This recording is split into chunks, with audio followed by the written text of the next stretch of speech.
taken a lot of different twists and turns as we've looked at the property with Gary and Colleen.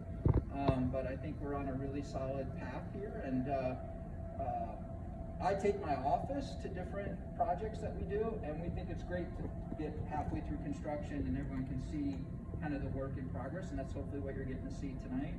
And then come back later on and see how it kind of evolved from there. I did bring a board with a couple images on it that were developed during design. And in the upper left is what the courtyard was imagined at one time. I think that's still a moving target. I think we're working on exactly what that'll be. But this will be the entrance to the donation-based restaurant in the back. And then you can see an image of that space inside where it's really kind of exposed and celebrating the existing architecture. The bottom left is the community room, which sits back behind this facade here, and that'll be a great meeting space. We took the floor out from the second floor to give it more grandeur and more volume, and create a really wonderful, like, flooded natural light space in there.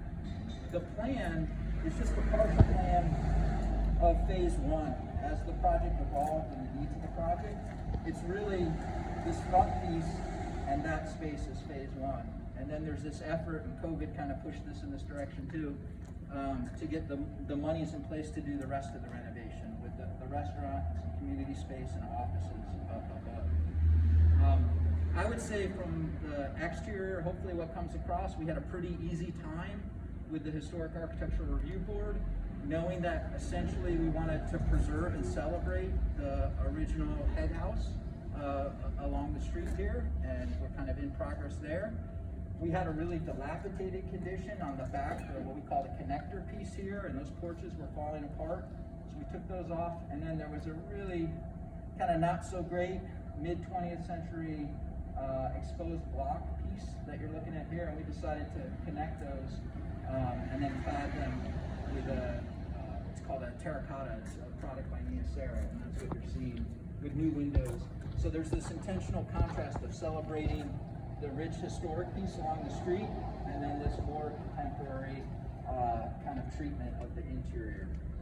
So hopefully it celebrates the past and is an expression of, you know, a very modern type of program and an exciting kind of forward-looking program architecture that is meant to embrace and draw in the community into the space and everything that Holly has in her head that this will ultimately become.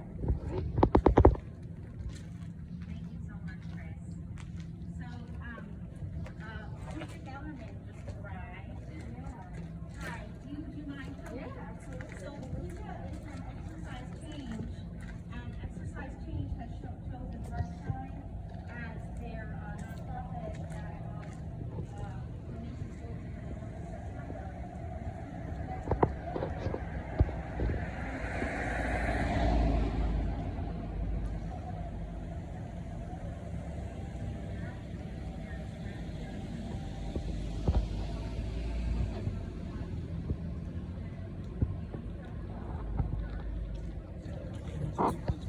Yeah, it's so good.